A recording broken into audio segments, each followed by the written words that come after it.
ಹೇಳಿದ್ದಾರೆ, ನಾನು ಸ್ನೇಹಿತರಿಂದ ಯಾವತ್ತೂ ದೂರ ಇಲ್ಲ, ಸ್ನೇಹಿತರಿಂದ ಯಾವತ್ತೂ ದೂರ ಇಲ್ಲ, ಸಂಘಟನೆಯಿಂದ ಸ್ವಲ್ಪ ದೂರ ಇದ್ದೆ. ಸ್ನೇಹಿತರಿಗೂ, ಬೆಳಗಾಂ ಜಿಲ್ಲೆ ಮಿತ್ರರಿಗೂ, ನನಗೂ, ರಾಜ್ಯ ಸಂಘದ ಎಲ್ಲ ರಾಜ್ಯದಂತ ಪರವಾನಗಿ ಭೂಮಾಪಕರಿಗೆ ಕಾರ್ಯನಿರ್ವಹಿಸುತ್ತಿರುವ ಪ್ರತಿಯೊಬ್ಬ ಪರವಾನಗಿ ಭೂಮಾಪಕರಿಗೂ ಇವತ್ತು ನನ್ನ ಏನೋ ಒಂದು ಆಸೆ, ಎಲ್ಲ ನನ್ನ ಪರವಾನಗಿ ಭೂಮಾಪಕರು, ನನ್ನ ಒಡನಾಡಿಗಳು, ನನ್ನ ಅಣ್ಣ ತಮ್ಮಂದಿರು, ಅವರಿಗೆ ದೇವರು ಒಳ್ಳೇದು ಮಾಡಲಿ. ನಮ್ಮ ಸಂಘಟನೆಯಲ್ಲಿ ನಾನು ಬಿಟ್ಟಿದ್ದೀನಿ ಅಂತ ಅವ್ರಿಗೆ ಬೇಸರ ಆಗಬಾರ್ದು, ನಾನು ಜೊತೆಲಿ ಇರಬೇಕು. ಕೆಲವಾರು ಸ್ನೇಹಿತರುಗಳು, ಅಣ್ಣ ಬೆಳಗಾಂ ಜಿಲ್ಲೆಯಲ್ಲಿ ನೀವೊಬ್ಬರು ನಮಗೆ ಇರಬೇಕು, ನೀವು ಬೆಂಬಲವಾಗಿ ನಮ್ಮ ಜೊತೆಲಿರಿ, ನೀವೇನು ಮಾಡೋದು ಬೇಡ, ನಮ್ಮ ಜೊತೆಲಿ ಬರೀ ಇರಿ ಸಾಕು ನಮ್ಮ ಮಾತನ್ನ ಒತ್ತಿ ಒತ್ತಿ ಹೇಳಿ ನಾನು ಈ ದಿನ ಗೋಕಾಕ್ ತಾಲೂಕಿಗೆ ಮತ್ತೆ ಪುನಃ ಕರ್ಕೊಂಬಂದಿದ್ದಾರೆ. ಸ್ನೇಹಿತರೆ, ನಾನು ಬಂದಿದ್ದೀನಿ, ಇವತ್ತೇನು ಕಾಲಿಟ್ಟಿದ್ದೀನಿ, ಈ ಕಾಲನ್ನ ಪಾದವನ್ನು ಮತ್ತೆ ನಾನು ವಾಪಸ್ ತೆಗೆಯೋದಿಲ್ಲ. ನನ್ನ ಹೋರಾಟ, ಈ ಹೋರಾಟ ಅಂತಿಮವಾಗಿ ಒಂದೇ ಮಾತು, ಏನು ನಾವು ದೃಷ್ಟಿ ಇಟ್ಕೊಂಡಿದ್ದೀವಿ, ನೇರ ದೃಷ್ಟಿನ ಕಾಯಮಾತಿ ಏನ್ ಮಾಡೋಕ್ಕಾಗತ್ತೆ. ಯಾವ ನಮಗೆ ರೆವಿನ್ಯೂ ಮಿನಿಸ್ಟರ್ ಆಗಲಿ, ಯಾರು CM ಅವರಾಗಲಿ, ಇದೇ ನಾನು ಈ ಸಂದರ್ಭದಲ್ಲಿ ಒಂದು ಮಾತು ಹೇಳಕ್ಕೆ ಇಷ್ಟಪಡ್ತೀನಿ. ಇದೇ ಏಪ್ರಿಲ್ 10 ಮುಂದಿನ ತಿಂಗಳು ಬಂತು ಸ್ನೇಹಿತರೆ, 1 ವರ್ಷ ವಿರೋಧ ಪಕ್ಷ ನಾಯಕರಾಗಿದ್ದಾಗ ನಾವು ಅರೆಬೆತ್ತಲೆ ಮೆರವಣಿಗೆಯನ್ನು ಫ್ರೀಡಂ ಪಾರ್ಕ್ನಲ್ಲಿ ಮಾಡಿದ್ದು. ಆ ಅರೆಬೆತ್ತಲೆ ಮೆರವಣಿಗೆಯಲ್ಲಿ ಇವರು ವಿರೋಧ ಪಕ್ಷದ ನಾಯಕರು ಸಿದ್ದರಾಮಯ್ಯನವರು ಪರವಾನಗಿ ಭೂಮಾಪಕರೇ ಎಲ್ಲ ಸಶಕ್ತರು, ಒಳ್ಳೆ ಕೆಲಸ ಮಾಡ್ತಾರೆ, ಸರ್ಕಾರಿ ಭೂಮಾಪಕರು ಮಾಡೋಕ್ಕಿಂತ ಒಳ್ಳೆ ಪವರ್ಫುಲ್ ವರ್ಕ್ ಮಾಡ್ತಾರೆ, ಇವ್ರನ್ನ ಯಾಕೆ ಸರ್ಕಾರಕ್ಕೆ ವಿಲೀನ ಮಾಡ್ಕೋಬಾರ್ದು ಅಂತ ಕೇಳಿದ್ರು. ಯಾರು ವಿರೋಧ ಪಕ್ಷದ ನಾಯಕರಿದ್ರು, ಯಡಿಯೂರಪ್ಪನವರು CM ಇದ್ರು. ಅದೇ ಸಿದ್ದರಾಮಯ್ಯ ಸಾಹೇಬರಿಗೆ ನಾನು ಮಾತು ಕೇಳಕ್ಕೆ ಇಷ್ಟಪಡ್ತೀನಿ, ಭಾಗ್ಯದ ಸರದಾರರೇ, ನೀವು ಇಷ್ಟೆಲ್ಲ ವೇಳೆ ವಿರೋಧ ಪಕ್ಷದ ನಾಯಕರಿದ್ದಾಗ ನಮ್ಮ ಬಗ್ಗೆ ಗಮನ ತಗೊಂಡ್ರಿ. ಏಪ್ರಿಲ್ 10 ಸರ್ವೇ ಡೇ ದಿನ ನೀವು ಎಲ್ಲ ಪರವಾನಗಿ ಭೂಮಾಪಕರು ವಿಧಾನಸೌಧದ ಮುಂದೆ ಚಪ್ಪಾಳೆ ಹೊಡೆಸ್ಕೊಂಡ್ರಿ. ಎಲ್ಲೋತು ಪರವಾನಗಿ ಭೂಮಾಪಕರಿಗೆ ನ್ಯಾಯ ಕೊಡೋದು ವಿಚಾರ? ಎಲ್ಲೋತು? ಎಲ್ಲಾ ಭಾಗ್ಯಗಳನ್ನು ಕೊಟ್ಟಿದ್ದೀರಾ. ಪರವಾನಗಿ ಭೂಮಾಪಕರಿಗೆ ಭಾಗ್ಯ ಕೊಟ್ಟು ಯಾಕೆ ನಿಮ್ಮ ಒಂದು ಮಾತನ್ನ ಉಳಿಸ್ಕೊಂಡು ಏನು ನೀವು ಮಾತಿಗೆ ತಪ್ಪದ ಸರ್ಕಾರ ಅಂತ ಯಾಕೆ ನೀವು ಮಾಡಬಾರ್ದು? ಈ ಪ್ರಶ್ನೆನ ನಾನು ನಿಜವಾಗ್ಲೂ ನನಗೆ ಸಮಯ ಅವಕಾಶ ಸಿಕ್ಕಿದ್ರೆ ಸಿದ್ದರಾಮಯ್ಯ ಸಾಹೇಬರಿಗೆ ಪ್ರಶ್ನೆ ಮಾಡೇ ಮಾಡ್ತೀನಿ. ಈ ಮಾತನ್ನ ಗಂಟೆಗೋಸ್ಕರ ಹೇಳ್ತೀನಿ. ಅದಕ್ಕೋಸ್ಕರ ಸಂಘಟನೆ ನಾನು ನೋಡಿದ ಹಾಗೆ ಈ 23 ವರ್ಷಗಳಲ್ಲಿ ಈ ವರ್ಷ ಅದರಲ್ಲೂ ವಿಶೇಷವಾಗಿ 2025ರಲ್ಲಿ ನಾವು ಅಧಿವೇಶನ ಮಾಡಿದ್ವಿ. ಅಧಿವೇಶನದ ನಂತರ ಇಲ್ಲಿವರೆಗೂ ಮತ್ತೆ ಈಗ ಇತ್ತೀಚಿನ ಬೆಳವಣಿಗೆಗಳು ನಮ್ಮ ರಾಜ್ಯ ಸಂಘದಲ್ಲಿ ಪರವಾನಗಿ ಭೂಮಾಪಕರುಗಳ ಅಭೂತಪೂರ್ವ ಸಂಘಟನೆ. ಈ ಅಭೂತಪೂರ್ವ ಸಂಘಟನೆ ಮತ್ತೊಮ್ಮೆ ಎಂದೂ ನೋಡಲಾಗದು. ಆದರೆ ಈಗ ಅಂತಿಮ ಆಗಲೇಬೇಕು, ಗುರಿ ಮುಟ್ಟಲೇಬೇಕು, ನಾವು ಅಂದ್ಕೊಂಡಿರೋ ಕಾರಣ ಯಶಸ್ವಿ ಮಾಡಿಕೊಳ್ಳಲೇಬೇಕು. ಅಂದಾಗೆ ನಾವು ಇದೇ 1 ತಿಂಗಳು ಏನು ಅನಿರ್ದಿಷ್ಟ ಕಾಲ ಮುಷ್ಕರ ಹೂಡಿದೀವಿ, ಈ ಮುಷ್ಕರನ ಎಂತಹ ಕಠಿಣ ಪರಿಸ್ಥಿತಿ ಬಂದರೂ ಸಹ ನಾವು ಲೈಸೆನ್ಸ್ ಕಾರ್ಡನ್ನ ತೆಗೆದು ಅಲ್ಲಿಗೆ ಹಾಕ್ಬೇಕೋ ಹೊರತು ಕಾಯಂ ಆಗೋವರೆಗೂ ನಾವು ಯಾವುದೇ ಕಾರಣಕ್ಕೂ ಮುಂದಿಟ್ಟ ಇದ್ದೇನೆ ಇಂಥ ತೆಗಿಬಾರದು ಅನ್ನೋ ಒಂದು ಅಚಲ ನಿರ್ಧಾರವನ್ನು ಎಲ್ಲ ಪರವಾನಗಿ ಭೂಮಾಪಕರು ಬೆಳೆಸ್ಕೋಬೇಕು.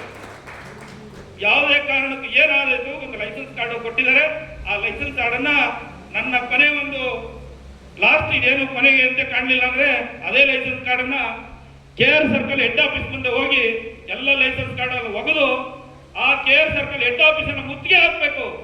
KR ಸರ್ಕಲ್ ಹೆಡ್ ಆಫೀಸ್ ಅನ್ನು ಮುತ್ತಿಗೆ ಹಾಕಿದಾಗ ಸರ್ಕಾರ ಕಣ್ಣು ತೆರೆಯುತ್ತದೆ. ನಾವು ಹೋರಾಟಗಳನ್ನು ವಿಭಿನ್ನ ರೀತಿಯಲ್ಲಿ ಮಾಡಬೇಕು. ಅದಕ್ಕೆ ಸಮಯ ಸಂದರ್ಭ ಬಂದಾಗ ರಾಜ್ಯ ಸಂಘ ಚುರುಕಾಗಿದೆ. ರಾಜ್ಯ ಸಂಘದ ಅಧ್ಯಕ್ಷರು ಕೂಡ ಒಳ್ಳೆ ರೀತಿಯಲ್ಲಿ ಎಲ್ಲ ಕಡೆ ಒಂದು ಸಂಘಟನೆ ಮಾಡಿ ಅವರು ಪಾಪ ಎಲ್ಲ ಪ್ರಯತ್ನದಲ್ಲಿದ್ದಾರೆ. ಅಧ್ಯಕ್ಷರು ಕೆಲಸ ಮಾಡ್ತಾ ಇದ್ದಾರೆ ಅನ್ನೋದು ಕೆಲವೆಲ್ಲ ಮನಗಂಡಿದ್ದೀನಿ. ಹಾಗಾಗಿ ಅವ್ರಿಗೂ ಪಾಪ ಜವಾಬ್ದಾರಿ ಅನ್ನೋದು ಇರುತ್ತೆ. ಯಾಕೆಂದ್ರೆ ಒಂದು ಮನೆಗೆ ಯಜಮಾನಿಗೆ ಎಷ್ಟು ಜವಾಬ್ದಾರಿ ಇರ್ತದೋ ಅದೇ ರೀತಿ ರಾಜ್ಯ ಸಂಘದಲ್ಲಿ ಅಧ್ಯಕ್ಷರಾದರಿಗೂ ಅಷ್ಟು ತಲೆನೋವು ಇರ್ತದೆ. ಅಧ್ಯಕ್ಷರು ಅಂತ ಹೇಳಿದ ತಕ್ಷಣ ಅದು ಪಟ್ಟ ಅಷ್ಟು ಸುಲಭ ಅಲ್ಲ ಸ್ನೇಹಿತರೆ. ಅದು ಬೆಂಕಿ ಮೇಲೆ ಕಾಲಿಟ್ಟು ನಿಂತಂಗೆ. ಈ ಕಡೆ ಹೋದ್ರೆ ಬೆಂಕಿ ದಾಟಿ ಹೋಗ್ಬೇಕು, ಇಲ್ಲ ಕಾಲು ಸುಟ್ಕೋಬೇಕು. ಹೇಳಿದ್ರೆ ಪರಿಸ್ಥಿತಿ ಭಾರಿ ಕಷ್ಟ ಇದೆ. ಯಾಕೆಂದ್ರೆ ಈ ಹೋರಾಟನ ತಾರ್ಕಿಕ ಅಂತ್ಯಕ್ಕೆ ಕಾಣಬೇಕು ಅಂದ್ರೆ ಪರವಾನಗಿ ಭೂಮಾಪಕರಿಗೆ ನ್ಯಾಯ ಸಿಗ್ಬೇಕು. ಇಲ್ಲ ಅಂದ್ರೆ ಪರವಾನಗಿ ಭೂಮಾಪಕರ ಭವಿಷ್ಯ ಭಾರಿ ಡೋಲಾಯಮಾನವಾಗುವಂತಹ ಪರಿಸ್ಥಿತಿ ಈಗಾಗಲೇ ಬಂದು ನಿಂತಿದೆ. ಕೊನೆ ಘಟ್ಟದಲ್ಲಿದೆ, ಅಂತಿಮ ಘಟ್ಟದಲ್ಲಿದೆ. ಸ್ನೇಹಿತರೆ, ದಯಮಾಡಿ ಸಂಘಟನೆ ಚುರುಕುಗೊಳಿಸಿ. ಇದು ನನಗೆ ಅನ್ಸುತ್ತೆ ಇದು ಸಂಘಟನೆ ನಿಜವಾಗ್ಲೂ ಭಾರಿ ಕಡಿಮೆ ಆಯಿತು. ಇವತ್ತಿನ ಒಂದು ವಿಶೇಷ ಸಭೆನ ಮಹತ್ವದ ಸಭೆನ ಇಟ್ಕೊಂಡಿದ್ದೀವಿ. ನನಗೆ ಆಕ್ಚುಲಿ ಇದು ಇಟ್ಕೊಂಡಿರೋದು ಡೇಟ್ ಗೊತ್ತಿಲ್ಲ. ನಿನ್ನೆ 10 ಗಂಟೆಯಲ್ಲಿ ನಮ್ಮ ಅಥಣಿ ತಾಲೂಕಿನ ಒಬ್ಬ ಸ್ನೇಹಿತರು, ಅಣ್ಣ ಈ ರೀತಿ ನಾಳೆ ಗೋಕಾಕಲ್ಲಿ ಸಭೆ ಇಟ್ಕೊಂಡಿದ್ದಾರೆ, ನೀವೊಂದು ಮೆಸೇಜ್ ಹಾಕ್ಬೇಕು ಅಂದ್ರು. 10 ಗಂಟೆಯಲ್ಲಿ ನನಗೆ ಫೋನ್ ಮಾಡಿದ್ರು. ದಯವಿಟ್ಟು ನಾನು ಇವತ್ತು ಆಕ್ಚುಲಿ ನಿಮಗೆ ಸತ್ಯ ಹೇಳ್ತೀನಿ, ನಾನು ಇವತ್ತು SRFCಗೆ ನಾವು ಊರಿಗೆ ಹೊರಟಿದ್ದು, ನಾನು ಊರಿಗೆ ಹೋದಿದ್ದು. ಅದನ್ನ ನೀವು ಕ್ಯಾನ್ಸಲ್ ಮಾಡಿ ಅದು ಬದಿಗೊತ್ತಿ ನೀವು ಗೋಕಾಕ್ ಬರಬೇಕು, ನಮ್ಮ ಸ್ನೇಹಿತರಿಗೆ ಆತ್ಮಸ್ಥೈರ್ಯ ತುಂಬಬೇಕು, ನೀವು ಬಂದೇ ಬರಬೇಕು, ತಪ್ಪಿಸ್ಕೊಡೋದು ಅಂತೇಳಿ ನಾವು ಬಿಡಿಸಿ ತಾಲೂಕಿನ ನಮ್ಮ ತಾಲೂಕು ಉಪಾಧ್ಯಕ್ಷರು ಬಸವರಾಜ್ ತೆಲಸಂಗ ಅಂತ ಇವರು ನನಗೆ ರಾತ್ರಿ 10 ಗಂಟೆಯಲ್ಲಿ ಫೋನ್ ಮಾಡಿ ದೂರವಾಣಿ ಮುಖ್ಯನ ದಯವಿಟ್ಟು ನೀವು ಬರಬೇಕು, ಸಂಘಟನೆಗೆ ನೀವು ಮುಂದೆ ನಿಂತ್ಕೋಬೇಕು ಅಣ್ಣ, ನೀವು ಅಷ್ಟು ನಿಮ್ಮ ಸಂಘಟನೆ ಹೋರಾಟಗಳು ವಿಚಾರಗಳನ್ನು ಕೇಳ್ಕೊಂಡಿದ್ದೀನಿ, ನೀವು ಕೊನೆ ಹಂತದಲ್ಲಿ ಯಾಕೆ ಹಿಂದೆ ಹೇಳಿದ್ದೀರಾ, ದಯವಿಟ್ಟು ನೀವು ಹಿಂದೆ ಹೆಜ್ಜೆ ಇಡಬೇಡಿ, ನೀವು ಮುಂದೆ ಬರಬೇಕು, ನಿಮ್ದೊಂದು ಬಸ್ಸಲ್ಲಿ ಇರಲೇಬೇಕು ಅಂತ ರಿಕ್ವೆಸ್ಟ್ ಮಾಡಿದ್ರು. ಅದಕ್ಕೆ ಆಯ್ತು ಬಿಡಪ್ಪ, ಎಲ್ಲರ ಮಹತ್ವಾಕಾಂಕ್ಷಿನ ನಂದೇನು ದೊಡ್ಡದಲ್ಲ, ನಿಮ್ಮೆಲ್ಲರ ಒಳಿತಿಗೋಸ್ಕರ ಅವತ್ತಿಂದ ಇವತ್ತರೆಗೂ ಸಹ ಇದ್ದೇನೆ, ಇನ್ನು ಮುಂದೆ ನಿಮ್ಮ ಜೊತೆ ಇರ್ತೇನೆ ಅಂತ ಹೇಳಿ ನಾನು ಇವತ್ತು ಆಕ್ಚುಲಿ ಈ ಒಂದು ಗೋಕಾಕ್ ತಾಲೂಕಿನ ಋಣ ನಮಗೆ ತುಂಬಾ ಇದೆ. ಯಾಕೆಂದ್ರೆ ಇವತ್ತು ನಮ್ಮ ಗೋಕಾಕ್ ಮೂಡಲಿ ಏನಿದೆಯಲ್ಲ, ಸ್ನೇಹಿತರನ್ನು ಸಾಕಷ್ಟು ಬಾರಿ ಬಂದಿದ್ದೀವಿ. ನಮ್ಮ ಕೆಂಪು ಕೃಷ್ಣ ಇರ್ಬೋದು, ಮಹೇಶ್ ಚಾರ್, ಆಮೇಲೆ ಈಗ ಟ್ರಾನ್ಸ್ಫರ್ ಆಗಿರಲ್ಲ ಶಂಕರ್ ನಾಗ್, ಇವರೆಲ್ಲ ನಮ್ಮ ಭಾರಿ ಸ್ನೇಹಿತರುಗಳು. ಇಲ್ಲೇ ನಮ್ಮವರು ರಫೀಕ್, ಎಲ್ಲ ನಮ್ಮ ಸ್ನೇಹಿತರುಗಳು.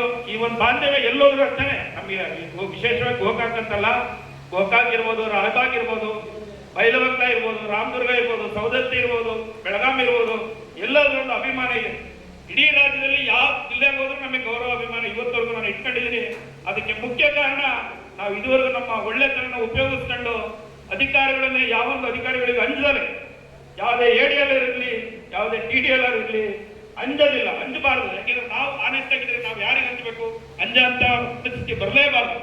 ಎಲ್ಲರೂ ಈ ಒಂದು ನಮ್ಮಲ್ಲಿ ಏನು ಗುಣ ಬೆಳೆಸ್ಕೋಬೇಕಪ್ಪ ಅಂದ್ರೆ ಪ್ರತಿಯೊಬ್ಬ ಪರವಾನಗಿ ಮೊಮ್ಮಕ್ಕಳು ನಾವು ಒಬ್ಬೊಬ್ಬರು ನಾಯಕರು, ನಾವು ಯಾರಿಗೂ ಹೆದರಬಾರ್ದು. ನಮ್ಮಲ್ಲಿ ಸತ್ಯನಿಷ್ಠೆ ಇರಬೇಕು, ಪ್ರಾಮಾಣಿಕತೆ ಇರಬೇಕು, ಯಾರಿಗೂ ಹೆದರಬಾರ್ದು, ಡೇರ್ ಬೆಳೆಸ್ಕೋಬೇಕು.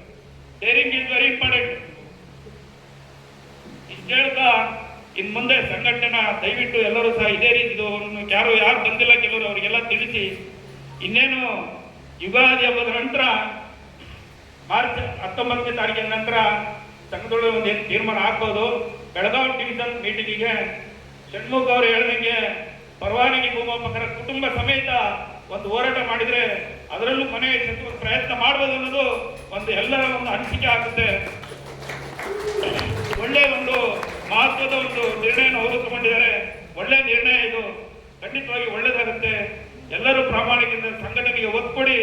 ಸಂಘಟನೆಯನ್ನ ಯಾವುದೇ ಕಾರಣಕ್ಕೂ ಈ ಟೈಮಲ್ಲಿ, ಅದರಲ್ಲೂ ವಿಶೇಷ ಅಂದ್ರೆ ನಾವು ಏನು ಈ ತಿಂಗಳಲ್ಲಿ ನಾವೀಗ ನಾವು ನೀರಿಗೆ ತುಂಬಬಾರ್ದಾಯ್ತು, ತುಂಬಿಬಿಟ್ಟಿದ್ದೀವಿ.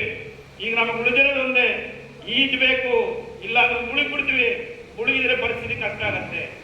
ನಮ್ಮ ಕುಟುಂಬಗಳ ನಮ್ಮ ಹಿಂದೆ 10 ಜನ ಇದ್ದಾರೆ, ಅದಕ್ಕೆ ನಾವು ಜವಾಬ್ದಾರಿ ಇದ್ದೀವಿ, ನಮ್ದೇ ಆದ ಹೊಣೆಗಾರಿಕೆ ಇರ್ತದೆ.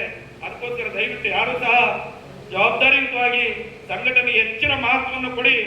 ಅಂದ್ರೆ ನಮ್ಮಲ್ಲಿ ನಮ್ಮ ಕುಟುಂಬ ನಿರ್ವಹಣೆಗೆ ಎಷ್ಟು ನಮ್ಮ ಗಂಡ ಹೆಂಡತಿ ಮಕ್ಕಳು ಯಾವ ರೀತಿ ನಾವು ನಿರ್ವಹಣೆಗೆ ನಾವು ಜವಾಬ್ದಾರಿ ತಗೊಳ್ತೀವೋ, ಸಂಘಟನೆಯೂ ಒಂದು ಭಾಗ, ಸಂಘಟನೆ ಒಂದು ಕುಟುಂಬನೂ ಒಂದು ಭಾಗ.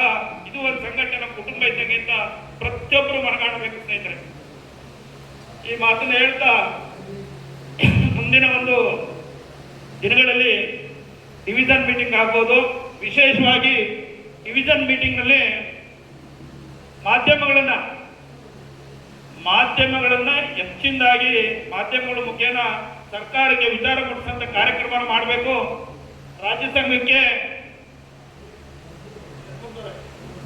ಸಂಘಕ್ಕೆ ನನ್ನದೊಂದು ಸಣ್ಣ ಸಲಹೆ ಅಂತ ಹೇಳಕ್ಕಾಗಲ್ಲ. ರಾಜ್ಯ ಸಂಘ ದೊಡ್ಡದು ಸಲಹೆ ಅಲ್ಲ, ನಾನೊಬ್ಬ ಏನೋ ಒಂದು ಮಾತು ಹೇಳ್ತೀನಿ, ಕಿವಿ ಮಾತಂದ್ರೆ ಮುಂದಿನ ದಿನಗಳಲ್ಲಿ ವಿಭಿನ್ನ ರೀತಿಯಲ್ಲಿ ಸರ್ಕಾರಕ್ಕೆ ಯಾವ್ಯಾವ ರೀತಿ ಚಾಟಿ ಏಟು ಹೊಡಿಬೇಕು ಆ ತರ ಹೊಡೆದ್ರೆ ಮಾತ್ರ ನಾವು ಸಕ್ಸಸ್ ಆಗ್ತೀವಿ ಹೊರತು ಸುಮ್ಮನೆ ಮನೇಲಿ ಕೂತ್ರೆ ಇನ್ನೂ 1 ವರ್ಷ ಕೂತ್ರೆ ನಮ್ಮನ್ನ ಶಾಂತಿಗೆ ಇಲ್ಲ, ಕ್ರಾಂತಿ ಕ್ರಾಂತಿ ಕ್ರಾಂತಿ ಮಾಡಬೇಕು.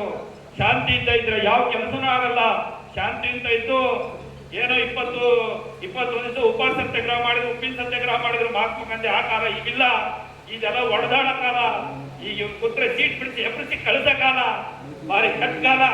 ಈ ಕೆಟ್ಟ ಕಾಲದಲ್ಲಿ ನಾವು ಅವರಿಗಿನ್ನ ಕೆಟ್ಟರಾಗ್ತದೆ. ಅದಕ್ಕೆ ಆ ಒಂದು ಇನ್ನೊಂದು ವಿಶೇಷ ಗುಣ ಏನಪ್ಪಾ ಅಂದ್ರೆ, ನಮ್ಮ ಕರ್ನಾಟಕ ರಾಜ್ಯದಲ್ಲಿ ವಿಶೇಷವಾಗಿ ನನ್ನ ಬೆಳಗಾವಿ ಜಿಲ್ಲೆ ಅಂದ್ರೆ ಅದು ಏನೋ ಒಂಥರ ರಕ್ತ ಉಸಿಬಿಡುತ್ತೆ.